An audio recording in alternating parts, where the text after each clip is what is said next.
All right, we are now live. So, Steven, thank you for coming back on, bud. I appreciate it. Thank you so much for having me. Sure, man. I do have to say, I got a little bit of feedback from our last one. Yes. Your weeds metaphor, Yes. people love it.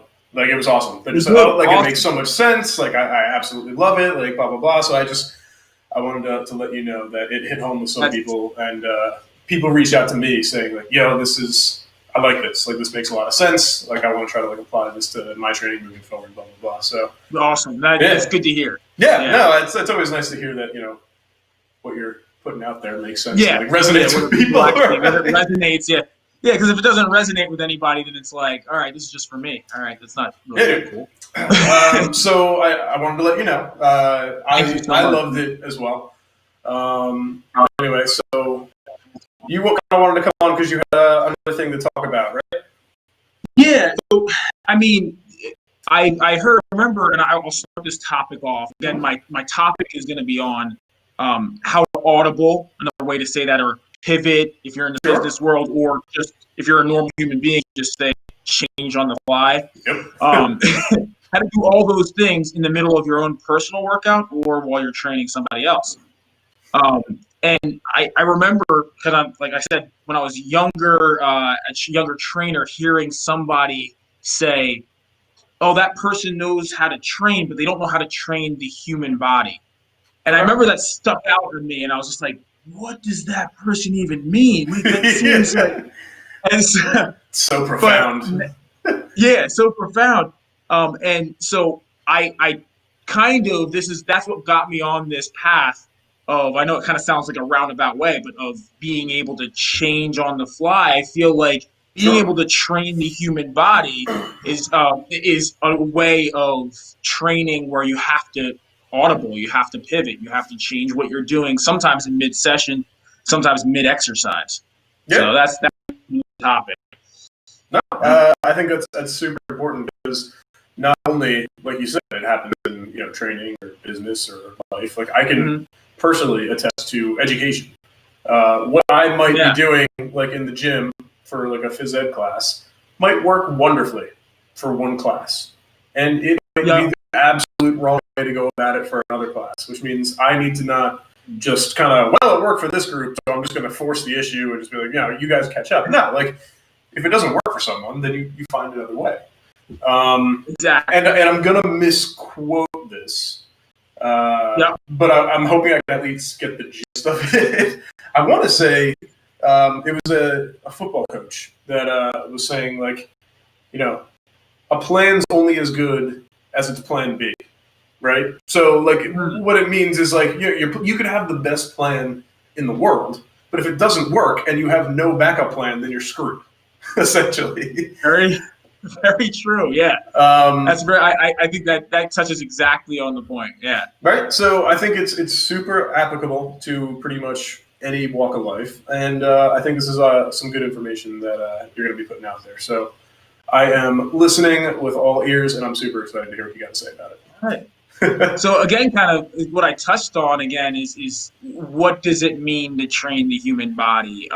If that's the foundation of where my philosophy of this is coming through. So I have a couple of examples or a couple of differences between training versus training the human body. So first I have, you're a trainer, you're coming up with a game plan either for yourself or for a client. And your first thing in your mind is, okay, what exercise am I going to pick for this person? A different question if you're training the human body is, how do they move? Okay. So those two things are just different perspectives on the same idea, where it's yes, you have the exercise, but more importantly, if you ask how does the person move, now you're thinking about greater things. You're actually individualizing right off the bat, and they move differently day to day. Like you just said with your gym class, one class is going to respond one way, one class is going to respond the other day. With the human body, it's so complex that it could be, you could be moving differently by the end of the session. Sure. And are you willing to progress that exercise if it's not on your sheet of paper, or are you going to are you going to think on the fly and be like, oh, well, their body's telling me to do more or is telling me to do less. Let's adjust that accordingly. Sure. So that's so one it's almost you're basically talking about the approach to the training as opposed to the execution, right? So and it kind of gets meshed because I mean I'm sure there's a lot of gray, there's a lot of whatever, but no, just to make it clear, like it's not like you may take some person who's just like, all right, so instead of saying I want to do like squats today, it's I want to do like a lower body push, and then that kind of opens up. Maybe you end up at squats. Maybe you want to do squats. You want to do a lower body push. Maybe what they're dictating that day is like we're good to squat today. Maybe maybe they're just not into it. Maybe they don't have the motion, the range of motion that they need. Maybe whatever. You use a hack squat or a leg press or something else. But it's just it's the approach as opposed to the I'm going to do X, Y, Z and instead it's I want to do this. Let me see how it's going to fit. Exactly. Yeah, you touched it around there. You explained it a lot better than I just did. So with that said, it's again also being able to say I'm going to do maybe more specifically a bilateral lower body push. Okay. And so now it restricts it and it makes it. I mean, now you're thinking kind of okay, maybe squats one of my favorite bilateral lower body pushes. But again, there's that willingness to be like, okay, when they move.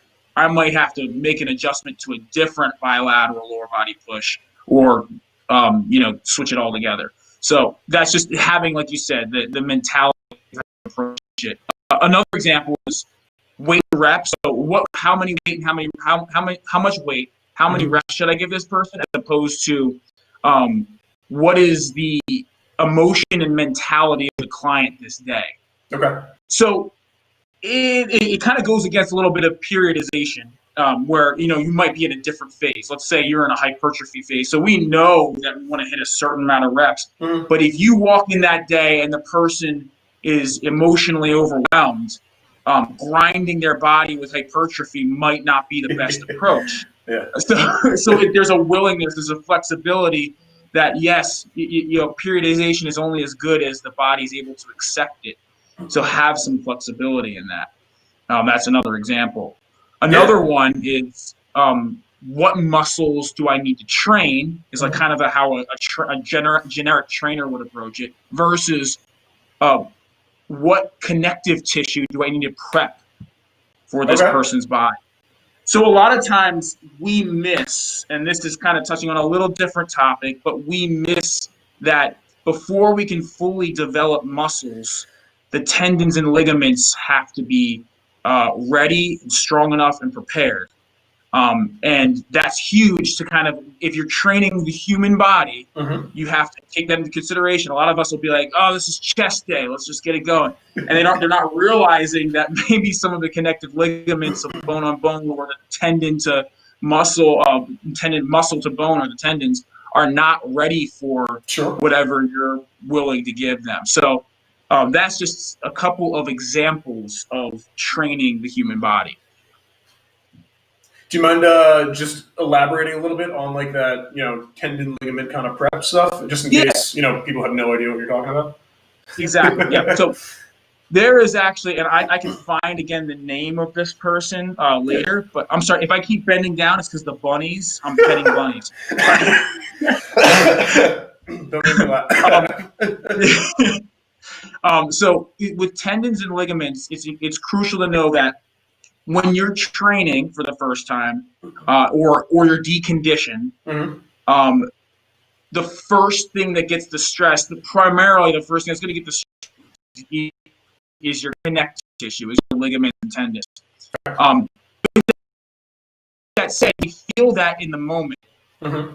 There are times that until, actually really with tendons, you won't know until the next day that you overdid it or not. Okay. And it is a different feel. It's a different feel than your normal delayed onset muscle soreness. Like, oh, I feel in the belly of the muscle that I have a little soreness. This is more towards the joint. It feels more like a strain. And it doesn't feel good. It feels like I feel a little crippled right now. Okay. And that's that's the difference between your normal soreness from a workout and your tenderness overdoing it.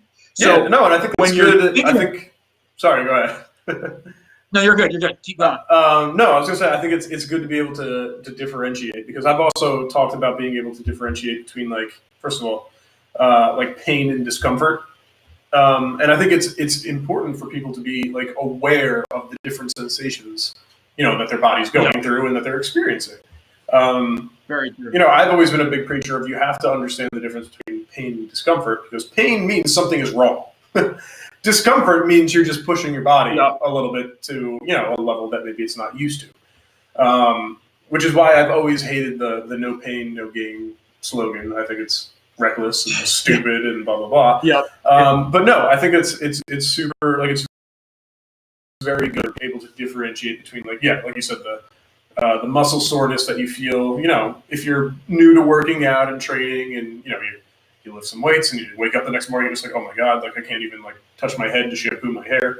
Or if you, this tendon wear or whatever that you need to be aware of. So. Yep.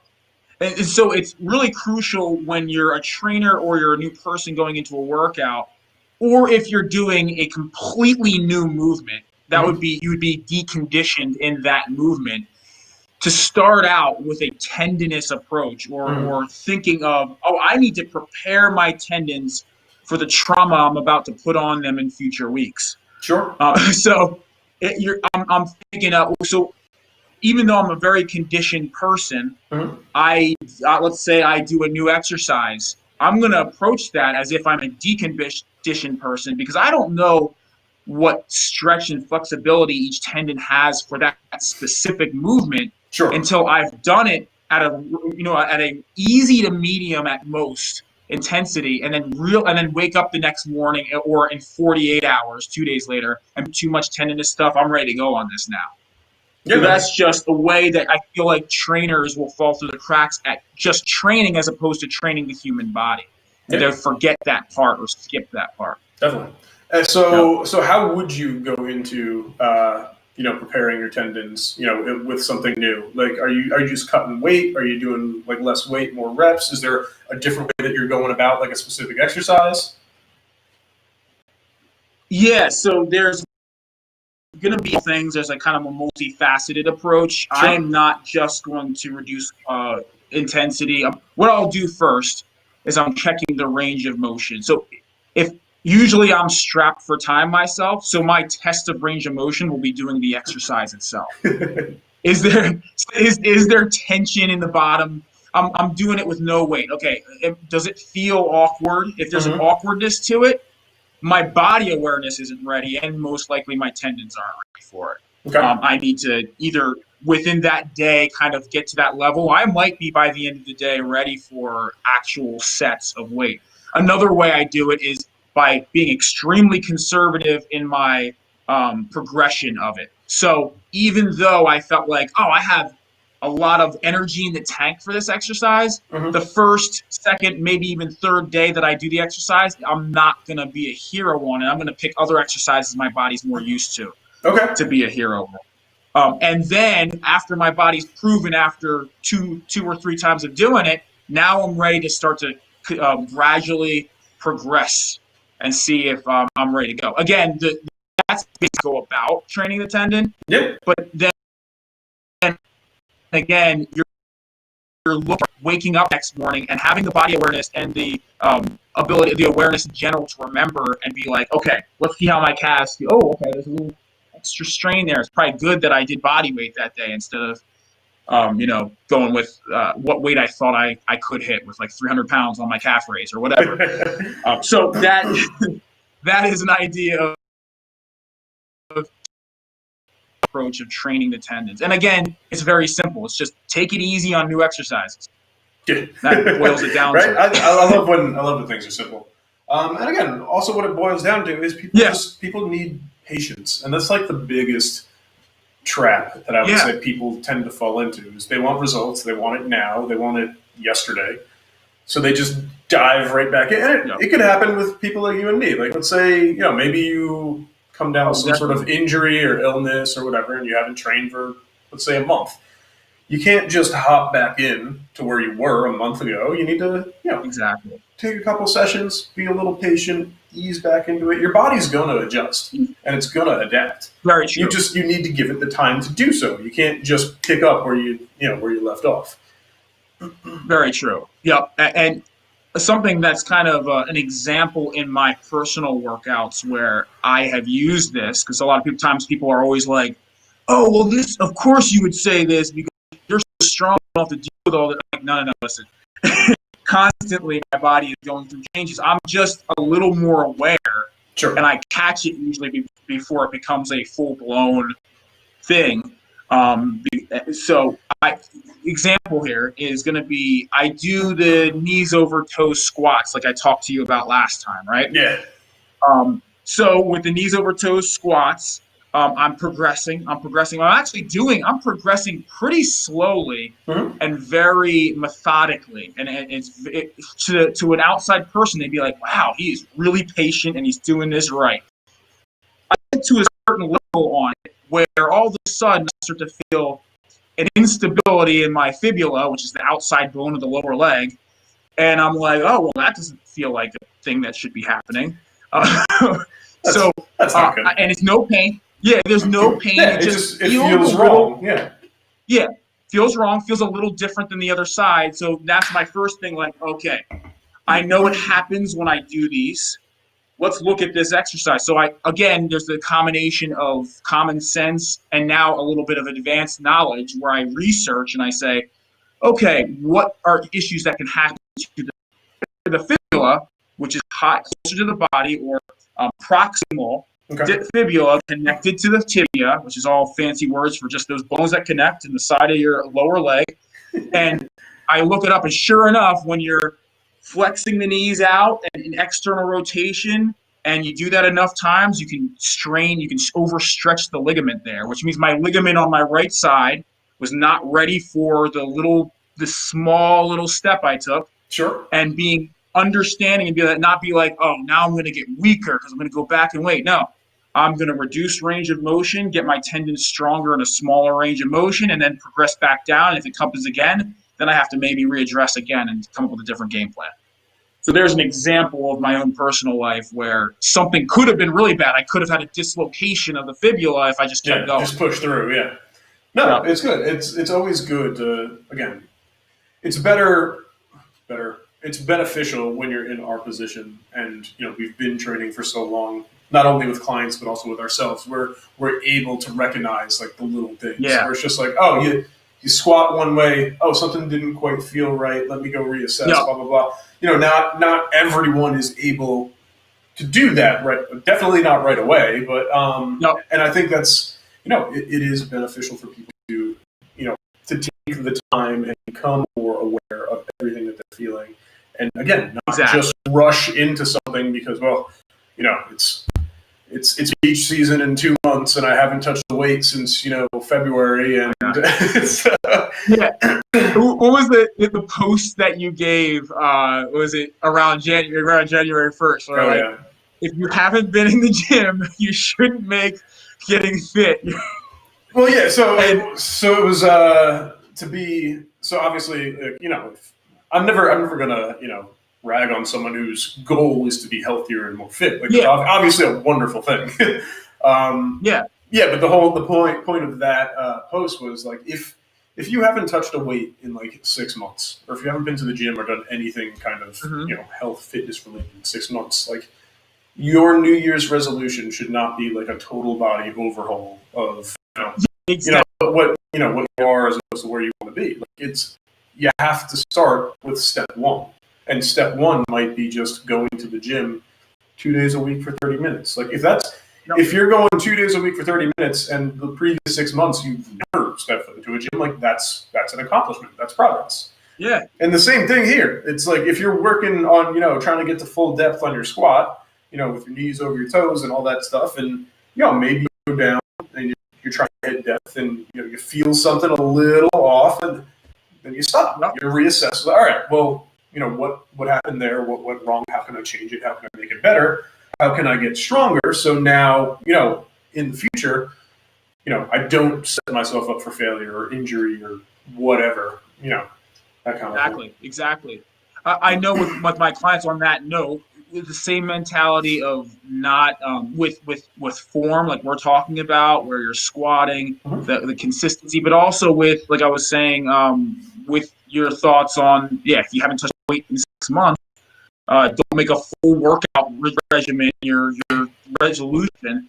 A lot of times I get new clients all the time who are asking, okay, what's the full workout? What's the full game plan to get me to where I need to be? And I'm like, don't worry about it. Okay, this is what you're gonna do. I'm like, this is the full game plan right here. Give me one squat every day. And they literally can't do that on the first month. And I'm like, until you show me consistency with something that is so mind-numbingly easy, I am not giving you any ounce more. And then once you give me one squat, I'm going to ask for 2. And then once you give me 2 squats, maybe I'll start to switch it up and give you a push-up on one day and a squat on another day. You hit the nail on the head, because I've got a buddy who's a chiropractor, and he has the same kind of rapport and mentality with his patients and clients. He's just like, look, I'm not here to put a Band-Aid, on everything else that you're doing, in your life. He goes, if you want to continue care with me, you need to show me that, you're not gonna drink 5 sodas a day for a month. He goes, come back when you've done that. And so he goes, they walk out the door, and some people never come back. And then he goes, other people walk out the door, and a month later they say, I cut it down to 1. He goes, good. Now we're going to cut it down to none. It's, but I get it from your standpoint as a trainer, from his standpoint, as a chiropractor, a doctor. It's frustrating when people, I was in your shoes too. I was a trainer. It's frustrating when people come to the gym twice a week for an hour, and they're just like, I'm not losing weight. What are you doing wrong? It's just like, I see you for 2 hours. What are you doing? What are you doing the rest of the time? So it's that. It's the impatience, the not taking the necessary time to learn or understand what it is you're doing. Wanting to get to the end point before you go in through the entire process. And I get it. It's frustrating. Not everyone is, loves training and working out the way that we do. I get it. I do. There's plenty of stuff that I don't like to do that I have to do. But yeah, man, it's all about, and I always like to say, it's the more you learn, the more you understand, what it is you're doing and what you're trying to do, the better it's going to sink in, and the more likely you're going to be able to stick with it. Because if you understand, you create meaning. And again, I talk about this with, with my kids and stuff. When you're trying to teach someone something, you have to create meaning. Otherwise, it's just going to go right over. You can tell anyone anything 1,000 times, but if it doesn't sink in, if it doesn't create any meaning, they're not going to remember. Yep. And it's the same thing. It's something in their exactly. soul. Yeah. So connect. You have to find that connection with them. You have to find, their and a perfect example of that. A perfect example of that is like you said, not everybody likes training. In fact, now this is going to sound weird. I don't like working out. Okay, so I know this does sound weird. Yeah. Although knowing your training habits when you work out 3 times a week, 30 minutes, it makes sense. And I'm completely underselling you. I know that's not true, but that's what it seems like. It's funny because now with COVID, I have the most consistency in my workouts ever because I actually had time to reset and readjust. But still, I love working out now, but it was a learned love. It was not a natural, this is great. I liked playing basketball. I was always active. I liked physical activity. Sure. I didn't like going to the gym and lifting weights. That sounded boring to me. Okay. So for somebody like me to see the benefit in it, and I've done it to myself and got my mentality there where, you know what, I feel so much better when I do this.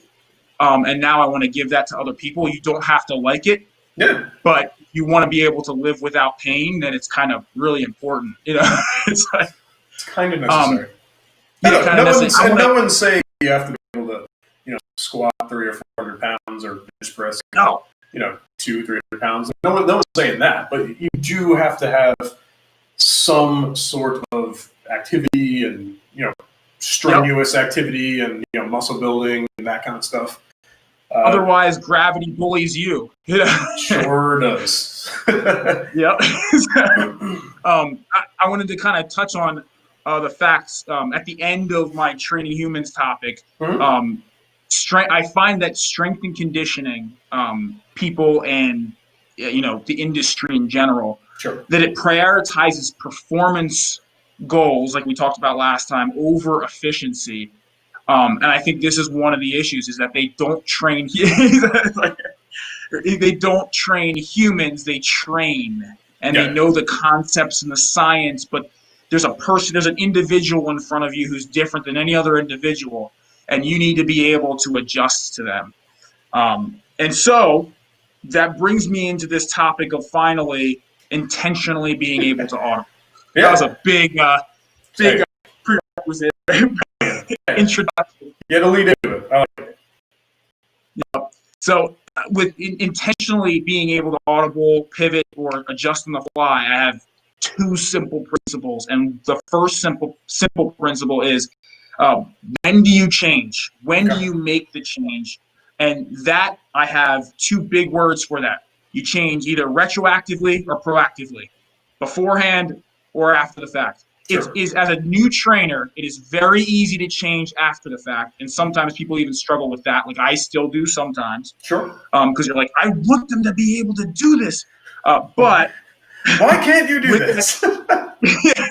But with the retroactive, or being able to see it after the fact, the reason it's easier is because obviously it's happened, and now you can react to it. You can be like, oh, that person's in pain now. I need to switch this up, or it's going to get worse. So it's kind of the common sense thing. The hard one is the proactive. And the proactive requires you to have a large mass of knowledge, to be or experiential knowledge, preferably, or academic knowledge, which also is beneficial because it's the foundation of experiential knowledge. But little column A, little column B. Yeah, exactly. And then you can look at a person and be like, oh, they're not in pain right now, but yeah, they will be pretty darn soon. So I need to whatever you're doing right here, that's not gonna work. That's not gonna work. Yeah. So that's my first principle of why you audible within a workout. Sure. My second principle, and we'll kind of feed together, and I'll get more explanation into them. But my second principle is, okay, what's the reasons to change? Okay. Or switch up an exercise, or the reps, or whatever. And I have 4 reasons. There are probably way more, but these are the 4 that I usually run into the most. Sure, the key ones. And they would be key ones, yep. And they would be dysfunction. Okay. They would be inappropriate volume or intensity. Okay. They would be psychological atmosphere of the person. Sure. And also performance plateau. Okay. So those are the kind of the 4 that I kind of throw in together, and I'm looking for those as I'm training. So it's kind of like it's a language between how their body's moving and responding to what I'm giving them, and what I'm going to adjust with. And so I will touch first on what I mean by dysfunction. So with dysfunction, the reasons to change dysfunction, you're looking for form. And when I say form, and this is proactively you're looking for form. So the proactive dysfunctional change that we would need to make would be the fact that we see their form as bad, and now we are adjusting. Sure. This can get into a lot of different things because their brain might not be understanding what you mean by form. So now you have to be able to pull in your toolbox as a trainer, or if you're training yourself, you have somebody looking at you, or maybe there's a mirror in front of you and you're not jacking your neck up to look in the mirror, then I'm happy. What you're doing is you're seeing the form and you're saying, okay, there's obviously something wrong there. Yeah. Let me adjust. Now, there is 2 types of form to make it easier for new trainers to understand. And the first type of form is really simple. It's outwardly, does it look like it's going to hurt, or does it look pretty good? Does it look like you see in a fitness model or whatever? Sure. If it looks good, then you're like, great. If it doesn't look good, then yeah, you make your switch. Sure. But deeper than that, there's another type of form, and there's biomechanical form. So if to the untrained eye, biomechanical dysfunction could look normal. Okay. So you almost have to be able to have X-ray vision and be like, oh, wait, look at that joint. So Okay. it looks really good, but that joint is doing something different than the other joint. And the only way I'm able to tell that is because I'm really in tune. It's hard to do this on yourself. I can't do it on myself. I need another trainer to look at me and be like, "What? Why are you doing that?" But that is just something to know. As a trainer or as somebody who's working out, just because somebody says your form looks good, be mindful of the person who's saying it, and know that that doesn't mean that there is no risk of injury, because biomechanically it can get pretty darn complex. You look at some of the physical therapists and some of the certifications that come out, there is a lot of different things. There's hip imbalances. You might not know that you have one leg longer than the other. Sure. You might not know that the humeral head, which is basically the ball and socket joint of this arm, is pushing forward in the back of your row. And it might look normal to 90% of the people in the gym, and they might say you have great form, but you won't notice that until retroactively. Okay. Sometimes if you don't have a professional who can see that. And then it's you being mindful, like, oh, I feel a little tension here now. Now I need to be wise and start to pull back my intensity, pull back my range of motion, adjust my volume, maybe not as many sets, or just find a new exercise that works the same part of the body and see if it feels different. Okay. Those are the strategies to approach it with. So that, again, is the proactive. And I also touched a little bit on the retroactive. Retroactive dysfunction would be pain. Again, first principle, or the second principle, dysfunction is one of the reasons to change. Form, adjusting the form or changing your form or cueing it differently is going to be a way you fix it. Proactively. Retroactively is after somebody says, wow, that doesn't feel good, I have discomfort. Now you make your adjustment, you do the same thing. So, do you want me to move on to my next one, or you want me to talk about? That's pretty good. So, in quick summary, it sounds like when you're breaking down dysfunction, you almost take like a macro to micro kind of view, right? You start off with the overall kind of form. You look at, all right, the exercise looks okay, or if there's anything like glaring where you're just like, whoa, like stop what you're doing. And then once you get past that point, it's just, all right, like the macro view looks pretty good. Now let me pay attention to each individual joint, how that's moving.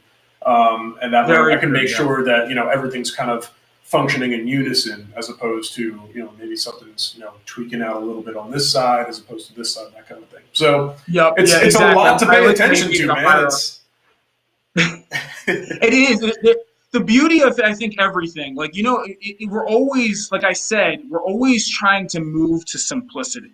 Yes. I never want to spend my time looking at each joint and, like, my goal is to have them just go and work and not have to think about it. But my job as a trainer now is to every set for a couple of seconds, okay, let's look at the humeral head. Let's look at all the integral parts of biomechanics and see if this is efficient or not. Again, it comes down to efficiency.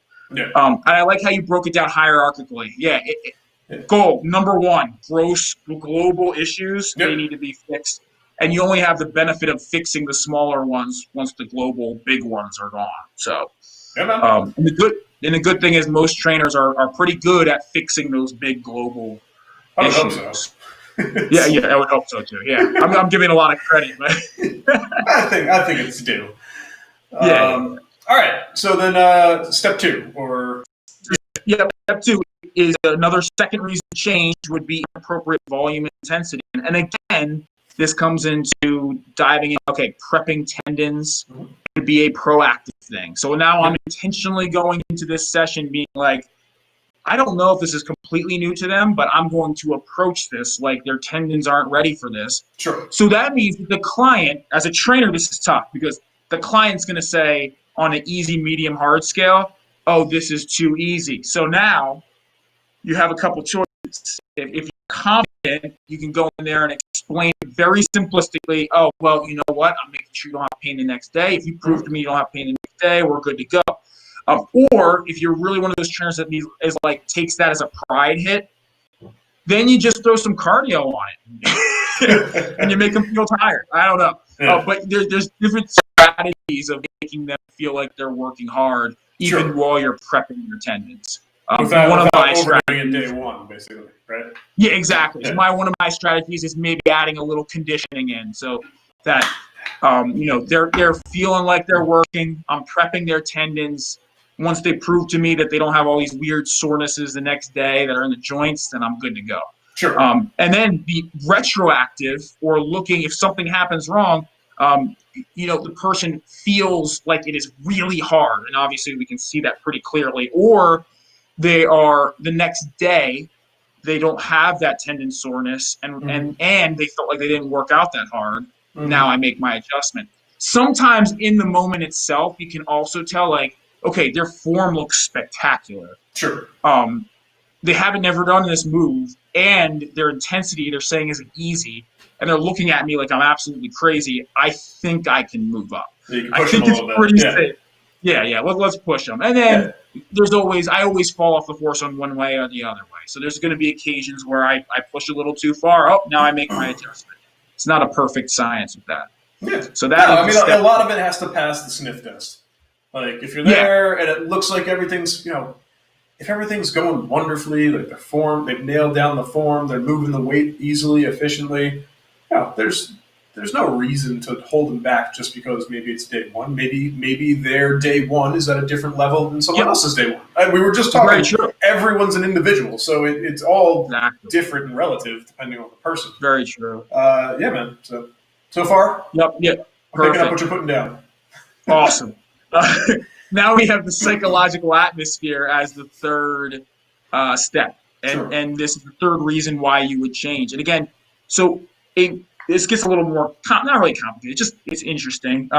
Proactively, how you would approach somebody with a psychological when you don't know what they're dealing with yet, and you can't see that they're coming in overwhelmed or whatever. I start to set the table with a little perspective, and that's how I approach the psychological. So an example, like we talked about the weeds. Okay. Progression isn't linear. You're going to get worse at some points, and you're going to have days where you're like, why does this feel like everything's really heavy and I'm doing half of what I usually do? It happens. You can't really explain it. Sometimes it's sleep, sometimes it's emotion, sometimes your body needs a rest. I don't know. But just giving perspective and setting the table of that and having them understand there are weeds, also having them understand that, in this exercise, I am going light intentionally because I want you to prove to me that there is no issues the next day. And now they're going into it like, okay, all right, I can understand that. I'm going to prove this guy wrong, And now they have something to work for. It seems like there's a positive part of it. Retroactively, with where they are in their psyche, if they're coming in and you can see something's off, you're like, all right. So some of those people need to relieve aggression. So maybe you might audible to, having them do something more explosive in a safe way. Sure. Yeah.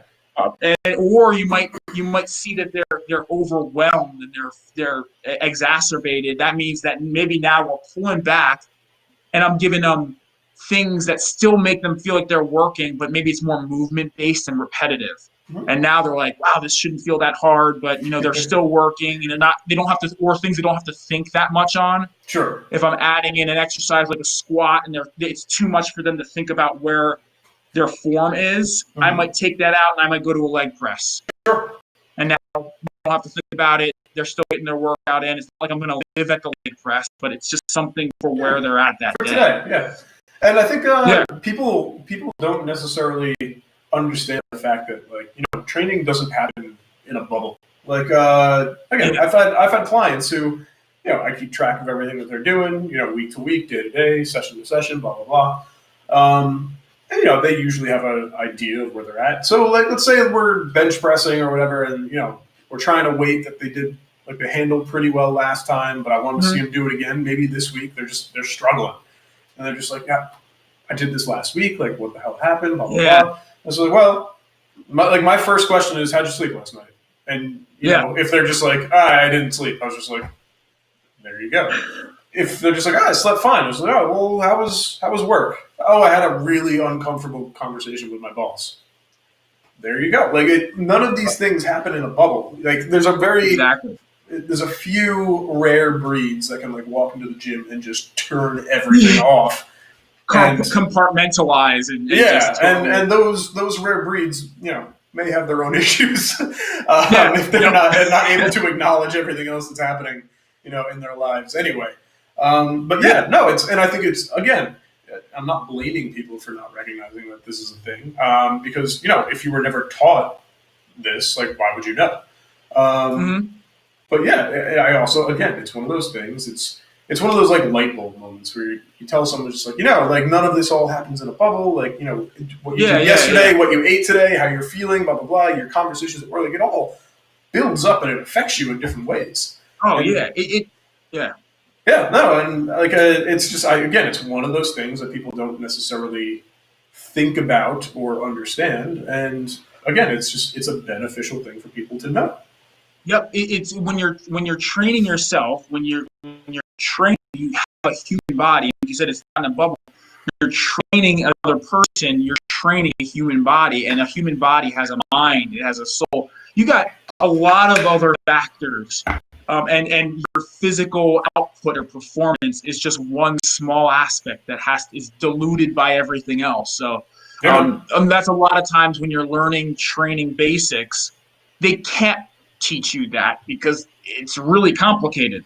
So they probably should do a better job at least, telling you strategies of how to handle it a little bit. But ultimately, it is experiential. And I think the way you improve most as a trainer is not through all the fancy periodized techniques, but through just being a human being and being like, all right, when people feel this way, they might do this, and when they do this, they might do this, and many factors. There's one thing I learned, as my time as a trainer is, you can read all the books and take all the classes and do all the courses, but, like, there's a lot of benefit that comes from, like, the hands-on experience and, like, just being with people and learning and making mistakes. Like, I can't tell you how many times, like, the things that we're talking about right now, like, I've done. And just like, push through, you'll be fine, like, blah, blah, blah.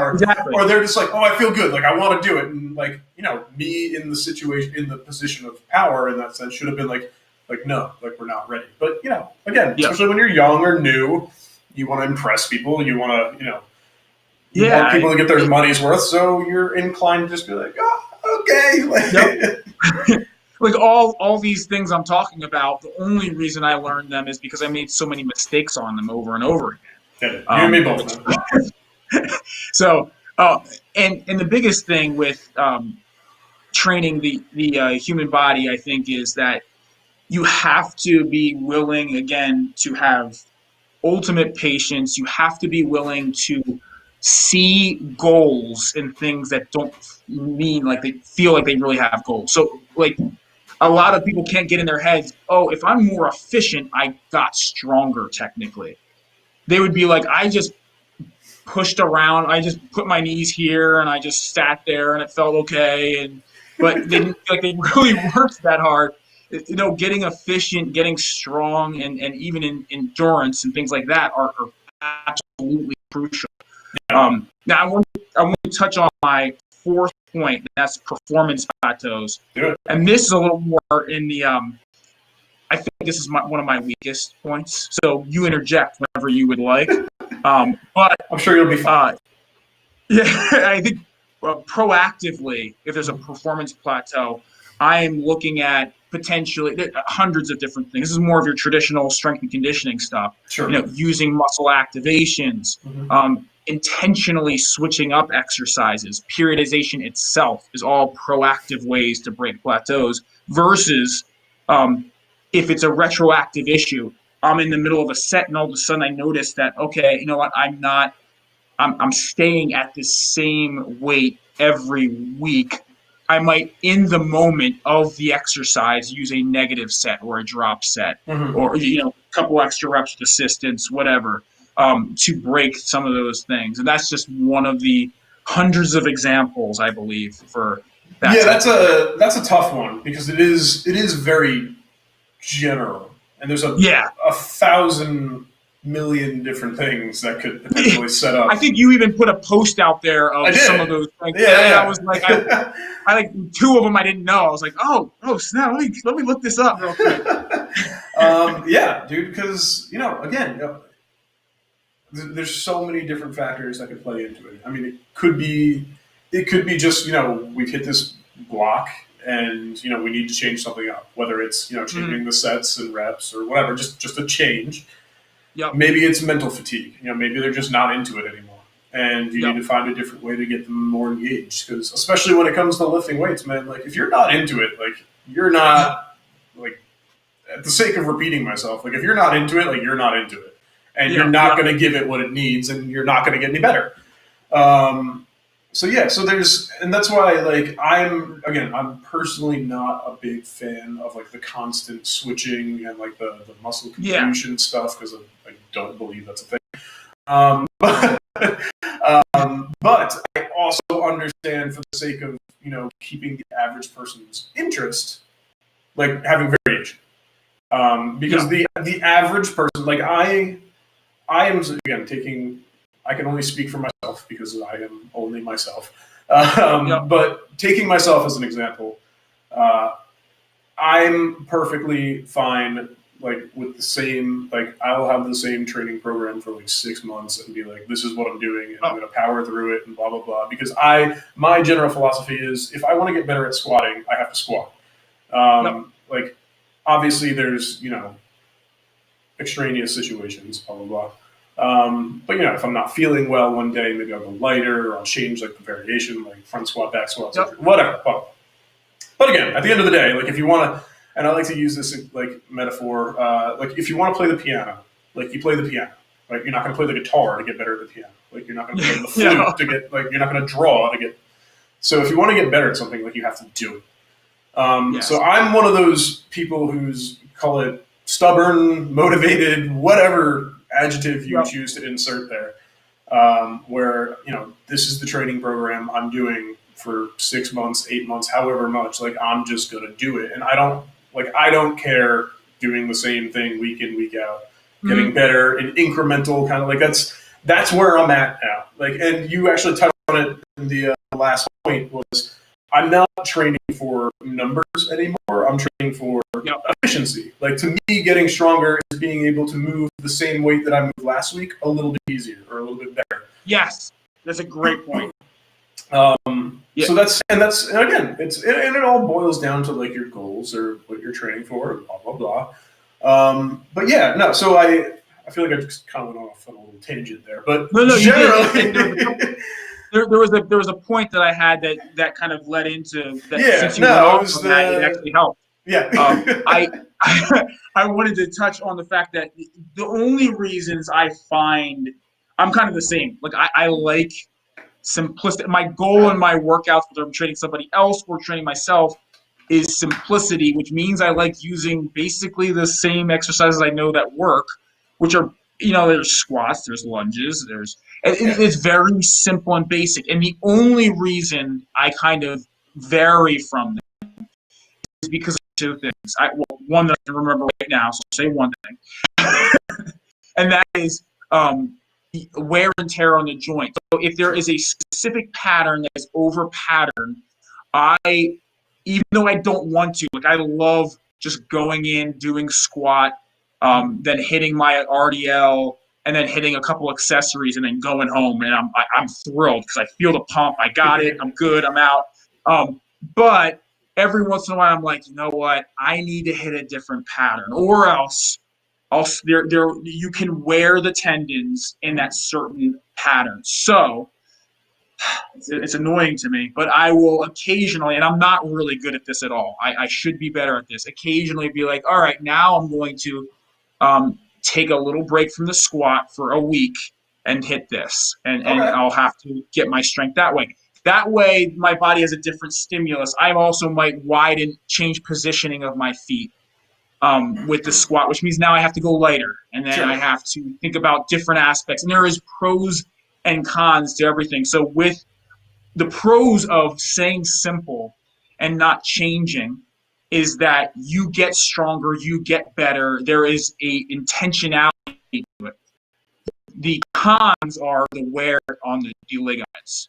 The pros of the switching it up all the time is that there's less wear as long as it's applied right, because usually the body's not prepped, it doesn't know the exercise, so you're all over the place. Sure. But the cons are the fact that you really don't improve that quickly. So you might not see the strength gains that maybe. No, the strength gains Yeah. will be very minimal, but there'll be a lot less wear in the same pattern. So I always view things in a pros and cons. Yeah. I err more on the consistency, just because I feel like as long as it doesn't need to be switched up crazy, it just needs to be minor little tweaks. Okay, I'm going to put my foot this way.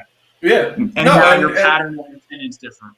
And I also would say, again, sticking with like the consistency and the simplicity and doing what works. Again, sometimes a lot of the trouble that people get into is because they push too much too fast. And a lot of that wear on the joints comes from maybe I'm pushing the weight up a little bit faster than I should, and I'm not ready to handle that weight.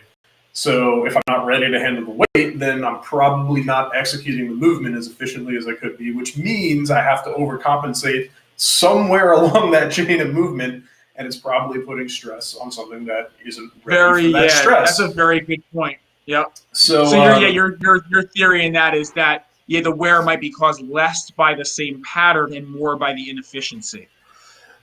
Yeah, again, yes and no. Because again, I can only speak from my own personal experience, and like I said, I mean, I've changed things, and again, how I progress is, I've reached that point where I'm looking for efficiency over maximal numbers, of strength or whatever.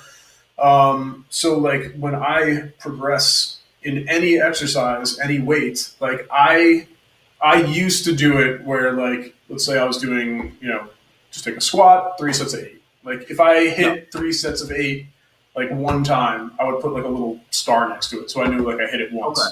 And then if I did it the next week or the next training session, whenever I did it, if I was able to do my 3 sets of 8 and I hit all 3 sets of 8, boom, I'm good, and I moved up the following week. Okay. So I'm gonna have to hit it twice. I see. Now, what I do is I wait till I hit it 3 or 4 times. I'm in no rush whatsoever. So I know if I hit it to me, and it's kind of the same mentality I use. I started introducing a lot of isometric training into it and stuff. That. It's a love-hate.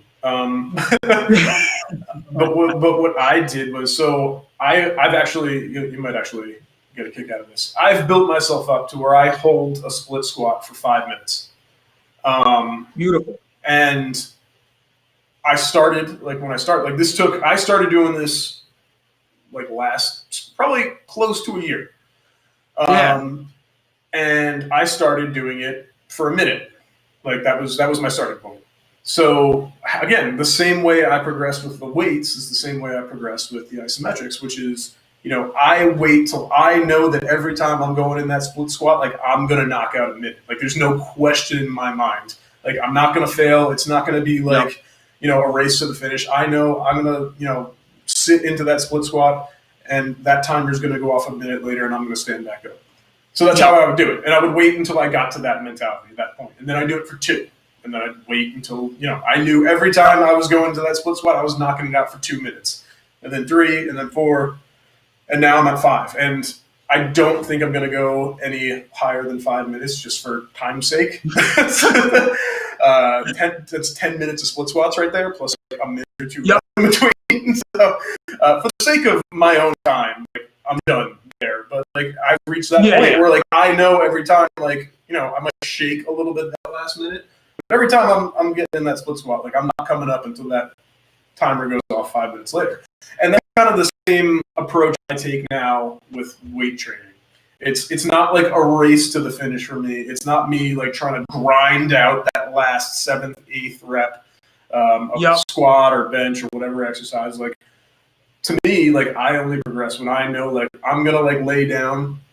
Let's just say bench press. I'm gonna lay down on the bench and I'm gonna knock out those 3 sets of 8 every time, and I'm gonna do it 4 times, like blah blah whatever, like 4 weeks in a row, and then I'll add like 5 pounds, and then it'll be the same thing, and I won't progress, and that's just kind of where I'm at, and I think that's to me why I've been doing this kind of training program for probably a year-ish now, basically since we got quarantined. The original quarantine, like last March or whatever, and we bought the squat rack and everything. So I got some nice stuff. Like I'm training in my garage now. I don't have to go anywhere, which is nice. Which also gives me no excuse to ever like miss or not work out because it's literally I just have to walk down the stairs. Exactly. But yeah, so that's kind of where I'm at, man, and I think that's why for me again. From my own experience, like that's why I have not felt any of that joint wear and tear because it's really like it's a marathon for me. Yeah, and you know what? That I couldn't agree any more. I couldn't agree. You're completely wrong. No, I couldn't go any more. And I think those are important points you just touched on, and all those things, I didn't realize how similar our exercise philosophies were until we started doing I've done a lot of growing since Healthquest, Steven. Yeah. But it's so cool. One thing, endurance strength, crucial. You're prioritizing endurance strength and quality of movement, which before COVID, I think COVID was so beneficial because I had no choice but to work endurance strength because I had nothing to work out. All right, well, I got to do something. And I'm like doing all these endurance isometric lunge holds, squat holds, and I'm like, my joints hurt less. Like, and I'm being consistent. I'm doing the same thing. I'm just get that squat a little higher, more efficient, boom, and you're being mindful. And the other thing is the small progressive overload, like I said last time, is the most powerful thing on the face of the earth. If you can stay disciplined and consistent and you're mindful and then you prioritize the right thing, like, endurance strength over max strength, all of a sudden it's like, bam, it's like a magical, pill. Again, and I'm not going to repeat my whole story because I've told it on this a billion times, but with the herniated disc that I had and, blah, blah, blah, like I had to like reevaluate how I was going about like my strength training. And I will say, like, I feel the best that I've felt in quite a long time. I know some people will be like, oh, like you're holding like a split squat for like 5 minutes, like doesn't that hurt you? Like my knees feel great. I do that for 5 minutes. I do like I hold like a dorsal, like a calf raise. I'll hold a calf raise for 5 minutes, like that kind of stuff. Like my ankles feel fantastic. Like my feet are stronger. Believe it or not, like it's a very overlooked aspect is foot strength. I agree 100%. Yeah. But, yeah, dude, like all that kind of stuff. Like ever since I started introducing it, I started all of this with 1 minute. Like I didn't just jump right in. Hold it. Hold the calf raise for 1 minute. Hold the split squat for 1 minute. I'm actually introducing now a hinge. So I have a sandbag. I have no idea actually how much it weighs. It's like a big bag and there's like 3 sandbags in there. So I'm assuming each one's like roughly 15 to 20 pounds. So it's anywhere between 45 and 60 pounds. But what I'm doing now is I'm holding a hinge with that, and I'm starting again. I started at 1 minute, and now I'm working. I've worked up to 2, and now I'm working on 3. But yeah, man, like it's good. I think it touches on the point that the biggest resistance we have consistently in our life is gravitational pull against our body. So when you prioritize endurance strength, it's exactly what the body needs as a foundation before you start moving anywhere else. Well, it makes the most sense from a functionality kind of point of view. Because like you said, like the stress that we're dealing with every day is gravity, right? Like that doesn't go anywhere. It doesn't change. It's always there. So that's the kind of stuff that our body deals with. Like our body doesn't have to lift 500 pounds on any given day unless we physically like force it to. Or if you play in the NFL, and even like, again, a very select few of us. So yeah, like it makes more sense to me to really kind of train. And again, look, I was, when we were working together at Health Quest and blah blah blah, like my rep days were 3 sets of 6. So like I said, my philosophy has changed on it. Look, I'm not saying that at any point in time, like I might, want to be more strength-minded or whatever. At this point in time, like I'm very happy with where I'm at, and it makes sense to me to train for life essentially. Not I don't have to train like an NFL player. I never was an NFL player. I never will be an NFL player. There's no reason that I need to work out like one. And the last point I'll make on and off of that is the fact that when people say they have knee issues and like I shouldn't do lunges and squats, the thing that they're missing, it's like the thing they're missing is the thing that caused your knee issue. Like let's say it's arthritis, meniscus fraying, whatever it is because gravity bullied you. And so when you start to have the ability to counter that bullying, now there is a lot less pain, even though the arthritis is still there and the meniscus fraying is all still there.